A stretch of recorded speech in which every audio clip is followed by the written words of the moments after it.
I knew something was off when I walked into the office kitchen and heard the new VP say, "She still uses paper binders. What is this, 1983?" They were all laughing. Him, the new strategic realignment analyst he hired straight off a LinkedIn ad, and that HR intern who thinks Foya is a skincare brand. They didn't even stop when I stepped in. I just grabbed my coffee, lukewarm as usual, and smiled the way women do when we're calculating how long it'll take for the building to burn down in a compliance audit. The truth? My binders could vaporize this place. I've spent 17 years in that corner office with no windows, quietly stitching together the legal backbone of this company like a federal taxidermist. Every contract we've ever landed with the DoD, USDA, FEMA, and even the Bureau of Prisons has my name stamped somewhere in the digital bloodline. Was, the registered contract officer for every single file that matters. I know the federal audit cycles like I know the parking lot pothole that's claimed 3 tires and a VP's dignity. I've memorized clause numbers like they're my kids' birthdays. I know how to fold a noncompliance waiver so tight it looks like origami. And I've danced with more federal auditors than I've had vacation days. But none of that matters in a company where your value's measured in Slack emoji reactions and your fate is decided in happy hour martinis. So I kept quiet, like always. That was my job. The invisible backbone. Listen, I don't usually say this mid-rant, but while you're here, if you're into stories where smug idiots get throat punched by red tape and karma shows up with a clipboard, hit that like button and subscribe. Seriously, 90% of y'all listen without subscribing and that's fine, but we got mouths to feed and office vendettas to fund. Help a team out. Back to the crime scene. I've been running compliance since 2006, back when we didn't even have a digital portal, just a fax machine with a vendetta and a desk calendar that bled ink in the humidity. I built the entire federal contract readiness program by hand, trained 3 of our 5 legal heads. I once caught a procurement error before it nuked $1 million disbursement and didn't even get a cupcake. No, what I got was Mary's always reliable, like I was a fax machine myself. Not flashy, not fun, just there, always there. I knew where the bodies were buried, hell, I dug the trenches myself. Our last 3 CEOs let me operate in peace because they understood one thing: federal compliance is like plumbing. You don't notice it until the sewage hits the carpet. But new blood doesn't want plumbers, they want disruption. They want glossy dashboards and a compliance refresh. Enter Brad, VP of Operations and Human Innovation or some nonsense like that. Loud, polished, sweaty hands. Used to work in tech, which means he thinks federal protocol is just an optional terms of service checkbox. First day, he made a joke about unclogging bureaucratic cholesterol. Second day, he sat in my chair during a walkthrough and called my office the relic room. I said nothing. Just nodded and let him feel like a king in a sandbox. It wasn't personal at first. I'd seen this before, someone new trying to mark their territory. Most of them flame out by Q3 when they realize C-SPAN and pork barrel contracts don't care about corporate synergy, but Brad had something worse than ignorance. He had ambition with no understanding. That's lethal in my line of work.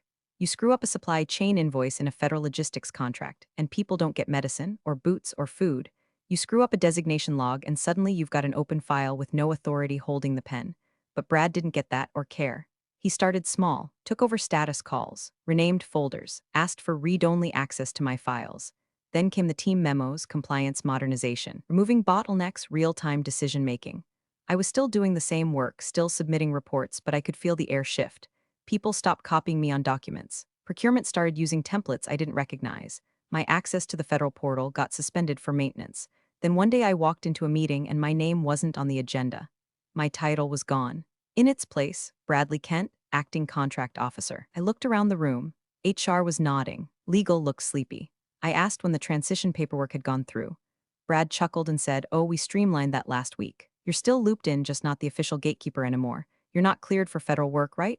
I could have snapped a chair leg and gouged his eye with it. Instead, I took a sip of my lukewarm coffee. It tasted like burnt pennies and surrender. But I didn't protest. I didn't escalate. I didn't even correct him. I just smiled. Because I knew something he didn't. Something that would make that smug tone catch in his throat like a paperclip swallowed sideways. Removing a federally registered contract officer without a reassignment triggers a compliance clock. Tick tick, the meeting was supposed to be a quarterly check-in. 30 minutes of buzzwords and bar graphs, then back to real work. But the moment Brad strutted into conference room B with his shirt sleeves rolled halfway up and a lavender vape pen tucked behind his ear like a bic, I knew we were in for a sermon. He kicked things off with a phrase that made me want to staple my own hand to the table. We need to disrupt our own ecosystem before someone else does. Jesus wept. I glanced across the room. Procurement looked confused. Legal was half asleep. HR was actively nodding like bobbleheads on meth. I sipped my coffee, decaf, doctor's orders, and waited. And then he said it. Just threw it out there like a live grenade in a ball pit.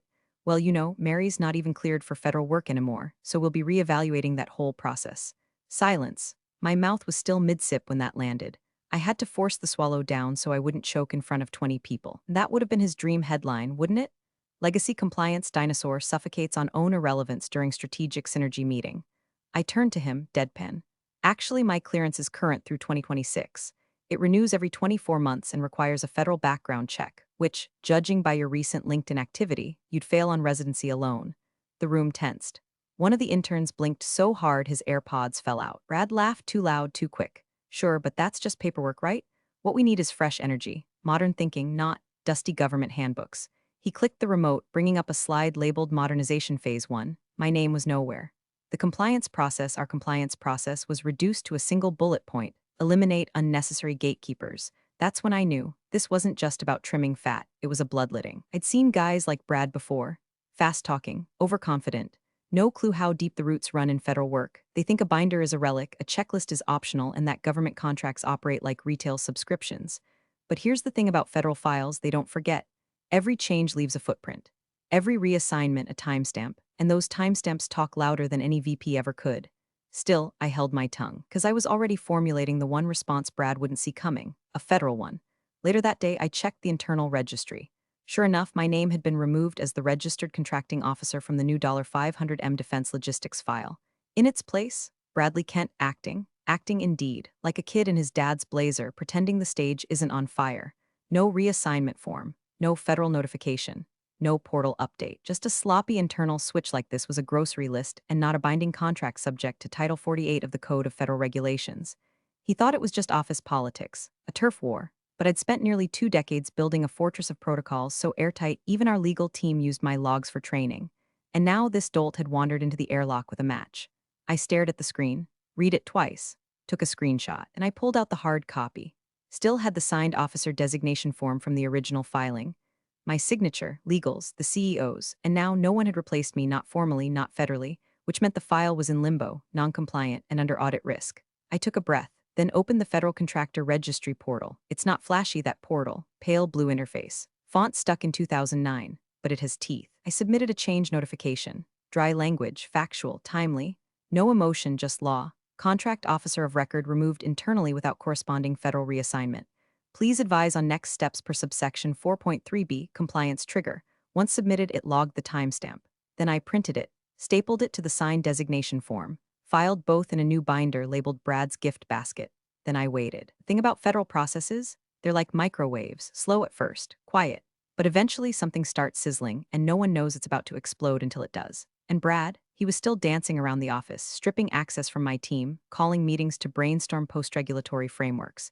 He had no idea the bomb was already ticking, and I wasn't going to warn him. The formal email came at 4:47 p.m. on a Thursday, because cowardice prefers inboxes over confrontation. Subject line: internal reassignment, contract oversight access update, no greeting, no context. Just a dry line from HR. Per recent organizational realignment, your CO designation has been transitioned to VP Kent. Please direct all oversight-related queries to his office going forward. They even had the gall to attach a Google Doc titled Compliance Realignment FAQ. I opened it. First bullet point. Q. Is this a demotion? A. No, this is a strategic streamlining of operational roles. Translation. We didn't want to deal with you anymore. That night, I stayed late. Not because I had work to finish. Brad had already reassigned most of my caseload to that ex-frat boy he hired to revitalize our GSA posture. I stayed to grieve. Quietly. It's strange how you can mourn a title more than a person. But that's what it felt like. Funeral silence, held together by flickering fluorescent lights and the hum of the HVAC. I clicked through the portal. My admin credentials had been downgraded. I couldn't even access the revision history for our active federal files. I'd built that system from scratch, layered security levels, chain of custody signatures, internal-external sync. And now I couldn't even see my own digital footprints. I went to pull one of the hard copy contracts from the compliance archive, my archive, and found the entire shelf had been boxed and moved. A sticky note on the empty slot read, Brad, team review in progress. No email, no ask, just taken. It wasn't just professional exile. It was an erasure. And still, no word from legal. I'd worked with Janice, our in-house counsel, for years. We'd stayed late during the 2017 amendment rewrite. We'd shared pizza when the FY19 procurement language changed mid-quarter. She didn't even reply to my calendar invite titled designation questions. Cancelled at 5 minutes before the meeting. Overbooked. That's when I understood. No one was going to stop him. Not HR, not legal, not the CEO. They'd all bought the fantasy Brad was selling: streamlined compliance, digital-first federal partnerships, legacy retirement. He spoke their language. Shiny, quick, consequence-free. I went home that night and sat in my driveway for 36 minutes, engine running, NPR murmuring about some ethics hearing in DC. I didn't cry. I don't do that, not anymore. But I did close my eyes and imagine walking away from it all, just disappearing. Let Brad sign his little forms and trip over acronyms until the government froze his assets. But I didn't disappear. I filed. That compliance notice I'd triggered earlier, it had changed something fundamental. It wasn't loud, it wasn't flashy, but it had started a clock that couldn't be unticked. You see, when a federal contract has a named officer, me, and that person is removed without an official reassignment filed and accepted by the appropriate agency, the contract enters what's called pending oversight review. Not sexy, but devastating. Because all payments, deliverables, and even communications under that contract become provisional. The $500M logistics deal? Suddenly, it had no registered handler. That's like flying a military cargo plane with no licensed pilot on the record. Everyone's buckled in, smiling, and the cockpit's empty. I checked the Federal Registry the next morning. There it was. Contracting Officer of Record, Bradley Kent, pending. Pending, which meant not accepted, not recognized, not authorized. Brad had submitted the name change without filing a federal reassignment form. He didn't know you can't just swap names like it's a holiday schedule. You need agency vetting, background checks, clearance validation. Half the time, it takes weeks just to get a temp designation through. But Brad thought he could wing it, probably clicked a drop-down in the system and thought he was a genius. So now, he had a $500M contract sitting under a voided oversight chain. No officer, no authority, just a VP with a LinkedIn certification in agile federal management and a very punchable smirk. And me? I stayed quiet, didn't push back, didn't warn him. I took my access downgrade, my new cubicle near the printer, and I waited. They wanted to erase me. That's fine. You can white out a name, but not a timestamp. When the audit clock hits 0, they'll see whose name mattered after all. The night I found the rule, the building was empty except for the janitor humming off-key to some old Motown song. My monitor glowed like a confessional lamp in the dark, lines of code and policy cross-references bleeding into my eyes. I was buried deep in the Federal Acquisition Regulation database, the driest graveyard of government text you'll ever find. When I saw it, subsection 4.3b, a procedural clause so obscure even legal rarely referenced it. It stated plain as daylight: if a contracting officer is removed from an active federal contract without immediate federal reassignment, the contract enters automatic audit review within 10 business days. There it was, my justice, my weapon, my calm, bureaucratic guillotine. I sat back in my chair, heart steady, breathing slow.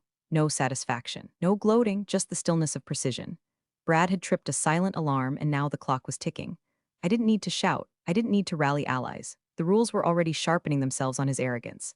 I opened a new file on my desktop, Audit Trigger Documentation docx. Then another, Access Revocation Log XLSX. I started filling them in with the kind of detail that would make a Navy auditor cry tears of joy: timestamps, revision histories, document hashes, IP addresses from every login that revoked my clearance. Every move Brad made left a breadcrumb trail in the compliance matrix, and I was mapping it like a cartographer of doom. At 8:32 p.m., I logged into the Federal Contractor portal. The login page still greeted me by name. Welcome, Mary Hensley, clearance level, verified. That little phrase, verified, might as well have been a halo. Even though the company stripped my internal title, the Federal Registry hadn't processed my removal. In their eyes, I was still the contracting officer of record. That was all I needed. I navigated to change notifications, selected the $500M logistics contract, and started typing. My fingers moved like I was conducting a quiet symphony of vengeance. The form didn't ask for emotion, it asked for precision, and that was my native tongue. Internal reassignment executed without accompanying federal notification or clearance reassignment. Requesting compliance verification and audit review per subsection 4.3b. I reviewed it 3 times. Attached supporting documents, the HR email, the portal screenshots, the timestamped access log. Then, before hitting submit, I added one more note: short, factual, lethal. As of this filing, the contract currently lacks an authorized oversight officer. Click Submitted. The timestamp blinked onto the screen: 2107 EST acknowledged, review cycle initiated. And just like that, it was out of my hands and into the machine. The machine that doesn't play favorites, doesn't care about politics, and doesn't know what synergy means. Federal systems may be slow, but when they move, they crush. Afterward, I printed every page, every confirmation, the screen captures, the logs. I hole-punched them and slid them into a fresh white binder. Labeled it in thick black Sharpie: Brad Incident, Audit Prep. then locked it in my bottom drawer, right next to a dusty stress ball from the 2013 ethics retreat and a mug that said, "Trust me, I'm compliant." I drove home through sleet that night, windshield wipers squealing like old ghosts. My phone buzzed with a company email at a red light. Reminder: all team members must route compliance inquiries through VP Kent. I smiled at the absurdity. He had no clue what I'd just done. None. He probably thought compliance was something you could toggle on or off, like a Wi-Fi setting. He'd strutted into my world and yanked a thread he couldn't even see the end of. When I got home, I poured a glass of cheap Merlot and sat at my kitchen table with the binder open. Every page felt like armor. I wasn't angry anymore, not in the way that burns you up. This was the kind of anger that freezes solid and sharpens into patience. They'd taken my name off the wall, but not out of the system. They could demote me, mock me, even erase me from the org chart, but my signature still lived in the federal record.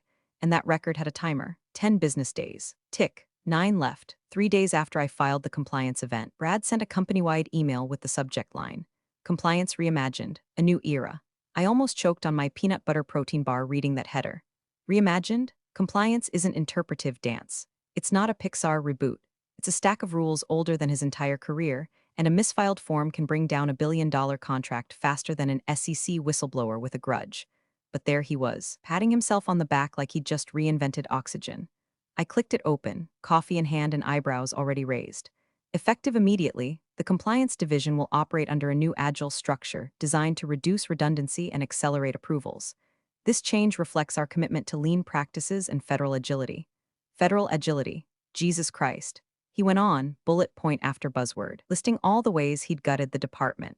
Reduced gatekeeping roles, consolidated oversight redundancies, implemented AI-driven contract workflows, which I'm 99% sure means he told an intern to make a spreadsheet, and reassigned non-essential personnel to value-aligned support functions. Translation: he kicked out the only people who knew what the hell they were doing and gave a bunch of interns access to $500M worth of paperwork they couldn't spell.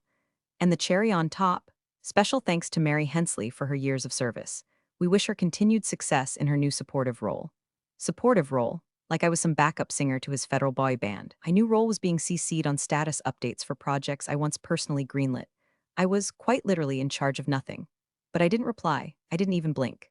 Because about 5 minutes after that email hit everyone's inbox, another email landed in mine. This one not from Brad, not from HR, not from anyone in our little circus tent. No, this one came from a Gov address. Subject line: audit review triggered. Notification of impending compliance assessment. I clicked it open, and my heart rate didn't even flicker. Per subsection 4.3b, this contract has been flagged for review following the removal of the registered contracting officer without federal reassignment. An unannounced audit is pending. Prepare documentation accordingly. It was short, cold, government issued to its marrow. But to me, it read like poetry. I exhaled, long and slow, and leaned back in my chair. The kind of lean you do when you know you've just checkmated someone who thought the game hadn't even started. He had no idea, not a clue. While he was standing in front of the board with his sleeves rolled and a slide deck full of stock photos of American flags and cargo trucks, telling them how he'd eliminated dead weight, I was already 3 steps ahead, setting the fire under the very chair he was preening on. Dead weight, huh? It was the ballast keeping the ship from flipping. I heard through the grapevine that in his update to the board, Brad described me as old school, a procedural hoarder, and my favorite, resistant to innovation. Apparently one of the VPs chuckled and said, "I didn't know we still had a Mary. That's the thing about invisibility, it's not always a weakness. Sometimes it's armor," because while they were laughing, I was compiling. Every day after the audit trigger, I added more to the binder, cross-referencing invoices, delivery schedules, subvendor protocols, background check gaps on the new hires Brad shoved into clearance-dependent roles. I logged his unauthorized template edits, captured version histories, built a timeline so airtight NASA could have launched it. And meanwhile, Brad kept performing. He paraded interns into compliance meetings, claimed he was flattening hierarchies and redefining federal partnership alignment. I watched from my new desk, which was basically a converted supply closet between the janitor's sink and the window that faces the brick wall. Didn't matter. I had everything I needed, and more importantly, I had time. Because now the countdown was real. Somewhere in a federal field office, an audit team was reviewing our status, planning their approach, watching, waiting. And when they showed up, and they weren't going to announce themselves with a polite calendar invite. They'd come in like they always do, badges visible, expressions neutral, clipboards ready to eat souls. Brad wouldn't be ready. He didn't even know it was coming, but I did. 7 business days left. Tick. It was a Tuesday. No warning. No heads-up call from legal. No security desk whispering that someone from the government just signed in. Just 3 people in gray suits stepping off the elevator like they'd been summoned by ritual. 2 federal auditors and 1 compliance enforcement agent, all carrying black folios like execution warrants in soft leather. They didn't even look around. Just marched to the boardroom with the kind of authority you can't fake. And let me tell you, Brad has spent his entire career trying to fake it. I was already in the office, sipping burnt coffee and finishing a new log entry when I got the Slack ping from facilities. Hey, did you know we've got feds in the building? Oh, honey, I knew. The audit clock had reached 0. Brad, on the other hand, found out about it the same way he finds out most things, late, loud, and unprepared. I saw him from my perch by the printer as he strutted past with a face like someone trying to remember if they left the stove on. His shirt was untucked on one side. No blazer, just a flurry of undercooked charisma and BS confidence. He barged into the boardroom like it was his living room. I followed behind, quiet as smoke. The auditors were already seated. No small talk, no pleasantries. The lead agent, a short woman with a face carved from granite and a badge clipped to her lapel like a blade, didn't even look up when Brad walked in. Brad slapped his palms on the table. All right. So, welcome, welcome. Bit of a surprise. But we love surprises. Keeps the team on their toes, right? No one laughed. Not even the intern who usually giggles at his dad jokes out of fear or confusion. The granite-faced agent finally spoke. We're here to review documentation and oversight compliance related to federal contract DLS 500-23, the logistics operations file. Brad nodded vigorously, trying to suppress his nervous energy like a kid caught shoplifting who decides to become overly helpful. Absolutely, you'll find everything's been fully optimized. We've transitioned to a lean compliance framework, less bureaucracy, more efficiency. I've actually led a full reorg of the oversight structure personally. We've aligned our CO practices with an adaptive model. Really state-of-the-art stuff. He was stringing together words like Christmas lights, blinking, tangled. Pointless, the agent opened her folio. And who is the registered contract officer for this account? Brad blinked. That was it, just one question. 7 words, like a sniper shot through glass. He tried to recover. Well, me, I guess. The agent looked up, slowly, like an old computer booting into war mode. You guess? Brad chuckled. No, I mean, yes, me. I am. It's my name on the account, internally. I was assigned oversight in a recent restructuring. She flipped a page in her folio. You were assigned oversight internally. Was that designation filed with the appropriate federal agency and verified per 4.3b within 5 business days? Now, see, Brad's gotta tell when he's nervous. He taps his thumb against his ring finger like Morse code for oh shit. He started tapping before she finished the sentence. Well, I mean, we notified legal, I think. And our HR system, she held up a hand. Not a dramatic gesture. Just enough to shut him down like a power switch. That's not what I asked. Was a reassignment form submitted to the Contract Officer Registry portal and confirmed by the agency's Contract Oversight Unit? Silence. Then Brad turned slowly toward the General Counsel, who'd arrived late and was just now flipping through his notes like he'd walked into the wrong funeral. The agent pressed on. Because as of this morning, the registry still lists Mary Hensley as the last verified contract officer on record. No reassignment accepted. No transfer completed. I felt the room drop in temperature by 20 degrees. Even the walls seemed to stiffen. Brad cleared his throat, tried a weak smile. Look, I'm sure this is all just a timing issue. The paperwork is probably, the federal record does not operate on probably. Her voice was cool and steady. It operates on timestamps. She set her pen down. Until a reassignment is confirmed, this contract has no federally authorized oversight. Brad blinked again. So what does that mean? Like, are we talking a minor delay or? The agent closed her folio. This file is now classified as non-compliant under federal audit parameters. All activities under this contract are hereby frozen pending full review. No yelling, no dramatic gestures, just facts, heavy as tombstones. The boardroom went dead quiet. The intern looked like she was trying not to throw up. Legal's mouth hung open like a loose door hinge. And Brad had stopped tapping. His hands were flat on the table now. Still, pale, sweat glistening above his lip. I stayed standing in the back, pretending to take notes on a clipboard that had nothing but an old grocery list on it. I didn't smile, that would have been too much, but I did allow myself the tiniest twitch at the corner of my mouth. He'd been so sure he could bluff the system. Thought the government worked like office politics, just say it with confidence and no one checks. But the thing about federal rules, they don't blink. 5 days left. The agent didn't raise her voice, didn't glare. She simply reached into her folio with the same care you'd use to unzip a body bag. She pulled out a single sheet of paper, thick stock, government stamped, no theatrics, just precision. Then, without a word, she slid it across the polished boardroom table like a surgeon passing a scalpel. It stopped in front of our general counsel, Janice. She stared at it, didn't touch it, didn't blink, just stared. I could see the color drain from her face before she even read the first line. Brad leaned over, trying to play it cool, but his hand twitched as he adjusted his sleeve. What is that exactly? The agent's voice was neutral, clinical. It's the internal removal log you authorized. The one removing Mary Hensley from the position of registered contract officer. She turned slightly toward him. Signed by you, countersigned by HR, dated and timestamped 8 business days ago. Then she looked back at Janice. Janice finally picked it up. Her eyes scanned the page, once, then twice. Her jaw clenched because there it was, clear as federal daylight. The removal had been processed internally, but no reassignment had been filed with the contracting officer registry. No backup designation. No temporary assignment. No notification to the agency. And worse, at the bottom of the page in bold, per FAR 1.602-1 and subsection 4.3b, the removal of a registered contracting officer without formal reassignment automatically voids federal clearance authority until verification is reinstated. Translation? The second Brad yanked me out of that role and failed to file the replacement with the feds, he turned our $500 million defense logistics contract into an illegal operation. Every invoice, every procurement, every shipment, every compliance report filed under his streamlined process now had the legal weight of a crayon drawing mailed to the Pentagon. Janice reached for her water bottle with a shaking hand. Her lips parted, but no words came out, just breathe. Brad looked around, fishing for lifelines. Okay, look. I mean, this is just red tape, right? I'm sure we can backdate the reassignment or file it now, retroactive or whatever. We're all on the same team. Agent didn't even blink. Backdating is a federal offense. That landed like a pipe bomb made of syllables. The intern quietly slid her laptop closed. Brad turned to Janice again, this time louder. Come on, legal should have flagged this. You're telling me nobody caught this? Janice didn't respond. Her eyes were locked on the timestamp. 12:47 p.m., 8 business days ago. She knew what that meant. We'd cleared the audit clock by 2 full days. It wasn't a review anymore.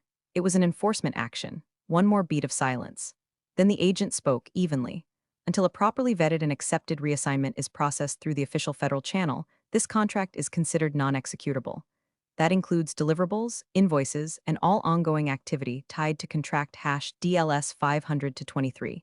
She turned her gaze to Brad. The moment you removed Mary Hensley and failed to replace her per procedure, you voided our ability to recognize this company's authority on the contract. In federal terms, that is equivalent to abandonment of oversight. Brad stammered, but the system let me do it. The agent raised an eyebrow. Your internal system isn't the government. That's when the air changed. The boardroom didn't just go quiet, it froze. A kind of silence where no one even dares to shift in their seat, where every executive starts recalculating their proximity to the blast radius. Janice lowered the document and folded her hands in front of her. She looked like she'd aged a decade in 5 minutes. She turned slowly to Brad. You didn't just violate internal protocol, she said softly, like her voice had to be squeezed out of her lungs. You've potentially triggered federal penalties, clawbacks, and oversight breaches across multiple departments. This isn't about red tape. This is about breach of contract, at the government level. Brad started to respond, but the words collapsed in his mouth, just a few desperate syllables that ended in nothing. I stood in the back, stone-faced. This wasn't my moment, not yet, but watching them squirm was like sipping hot tea during a thunderstorm. Calm, predictable, cleansing, 4 days left. Janice leaned in close to Brad, her voice barely audible but laced with pure acid. Please tell me you didn't actually sign this without a registered replacement. Brad blinked. His head jerked slightly like a dog hearing its name in an unfamiliar accent. What do you mean? We talked about simplifying. You said we needed to move fast. I figured we'd just assign someone later. Janice didn't blink. I said we needed a clean chain of custody. You said just do the form, we'll fix it later. And then you locked Mary out of the system without checking federal reassignment procedures. He shifted in his chair. Yeah, but that was just internal process noise, right? I mean, it's not like they're going to shut down the whole project over a signature. The agent, still seated, hands folded, tilted her head ever so slightly. Her expression didn't change. Her voice didn't rise. Came like a slow blade through warm butter. This file, she said, is now non-compliant. Brad turned to her. Non-compliant? She didn't blink. All activity under this contract is hereby frozen pending full investigation. No expenditures, no deliveries, no invoices processed. Any attempts to move forward under current conditions may constitute federal fraud. It was like someone had dropped a live grenade on the table and then walked out of the room. One of the junior VPs coughed and immediately regretted it. The boardroom, this sterile, $400 per square foot think tank of mahogany and glass, fell into that rare, unspoken stillness only experienced during funerals and federal audits. You could feel the contracts in the drawers below the table start to sweat. Brad opened his mouth, closed it, opened it again. Wait, are you saying the whole $500 million contract is what paused? Agent looked down at her notes. Not paused, invalid until further notice. The lack of a properly filed and verified contracting officer renders all activity since the removal legally unrecognized. Janice exhaled sharply and pushed her chair back from the table. Her hands were shaking now, barely hiding it beneath her notepad. One of the logistics leads spoke up, his voice cracking like he hadn't used it in a week. What about our vendors? The shipment that left this morning? The agent didn't even look at him. If that shipment was logged under this contract number, it is now unauthorized. If it crosses state lines with federal markings, it becomes a legal liability. Brad's eyes darted from face to face, looking for anyone to back him up. You're telling me we're frozen? Just like that? Over a name, the agent's gaze snapped back to him. Not a name, a role. Roles in federal compliance are not ornamental. They are accountable. Silence. The CEO wasn't there yet. He was flying in from DC, probably still grinning in first class, unaware that his entire contract portfolio was about to be dropped into a legal woodchipper. Brad finally turned to Janice again, voice cracking now, desperation leaking through. Can't we file it now? Retroactively? I'll sign it. Hell, I'll assign 6 replacements, whatever it takes. Janice's mouth was a straight line. You can't backdate clearance, Brad. You can't fake compliance. You signed the removal form. You authorized a systems lockout. You pulled the trigger on Mary without a single step toward federal reassignment. He leaned forward, slamming his palms on the table. I didn't know it'd go this far. Janice didn't flinch because you didn't ask. Across the room, one of the senior finance directors closed his laptop slowly, as if that would somehow shield him from liability. Another quietly pulled out her phone and began texting, probably her attorney. The agent stood. A formal inquiry has been opened. We'll be collecting documents, access logs, and all internal correspondence relating to this contract. This includes Slack messages, text messages, and any streamlining documents filed under your new compliance model. Brad tried to stand too, but missed the timing. He looked like a broken marionette, his limbs moving too late, too sloppy. And me? I was still seated, still silent, still sipping my 4th cup of coffee like it was the warm blood of the incompetent. The audit had arrived, and Brad had just found out that you don't get to improvise your way through federal protocol. 3 days left. The boardroom doors blew open like a gust of desperation, and in stormed the CEO, face flushed, tie askew, breath coming in ragged gasps. He still had one AirPod in, like he thought he could handle this train wreck between flight connections. His phone was clutched in his hand, screen still lit with whatever half-panicked email had summoned him back early from his quarterly schmoozing tour in DC. He didn't even sit. Just scanned the room and barked, "What the hell is going on?" No one answered. Not Brad, who was now sweating so hard his collar looked like it had taken a swim. Not Legal, whose hands were trembling as she held a single sheet of paper like it was radioactive. Not the finance VP, who was suddenly very interested in the grain pattern of the conference table. So I did what no one else could. I stayed silent. Still, calm, because my part was already done. The agent stepped forward and offered the document, neat, clipped, folded once down the center. Janice took it with the hesitant grace of someone handing over a death sentence and placed it in the CEO's hand. He unfolded it. Read 2 lines, stopped, then read it again. His face changed, not just in color, though he did turn a sickly, grayish white, but in shape, like something in his bones had rearranged under the weight of what he'd just read. The room was dead quiet, waiting. The agent filled the silence with surgical precision. All pending federal disbursements are now officially halted. That includes the $500 million logistics contract under DLS 523. The CEO looked up, eyes sharp now. Cold. He turned to Brad, who was visibly trembling in his chair. You removed the contract officer, he said slowly, like each word was a stone dropped in a still pond without reassignment. Brad opened his mouth, but whatever excuse he had, whatever slimy, PR-coded soundbite he was about to vomit out, died in his throat. He just stared, blank, gutted, like someone had hit the off switch on his entire nervous system. The agent didn't wait for him to answer. She closed her folio, gathered the stack of supporting documents, and stood. She glanced around the room, expression unreadable. We'll be in touch. Then, just like that, she was gone. No threats, no raised voices, just the sound of federal wheels grinding into motion. The CEO didn't yell. He didn't need to. His silence was worse. He sat slowly, laid the paper on the table like it might detonate if dropped, and just stared at it. Brad sat beside him, shrinking in real time, and I slipped out quietly before anyone remembered I was there. Back at my desk, cramped, dusty, forgotten, I powered on my terminal and opened a new compliance file for a different contract, one that hadn't been poisoned by arrogance. The kind of work I knew how to do blindfolded and backward. I scanned through vendor documentation, cross-referenced 3 subclauses, and updated our internal audit notes. Routine, peaceful, clean. Then my inbox pinged. Subject line, notice of audit trigger, compliance breach logged. Response, satisfactory. I stared at it for a moment, not smiling, just breathing. It wasn't victory in the Hollywood sense. No applause. No standing ovation. Just a single, perfect word buried in that email, satisfactory. After 17 years of silence, of being dismissed, overlooked, stepped over, and boxed out, one precise form, one timestamp, one forgotten clause brought the house down. I never raised my voice. I didn't need to. Federal compliance did it for me. You're the real MVPs of the office jungle. Thanks for watching. Smash that subscribe button, or the coffee pot might just forget your next brew.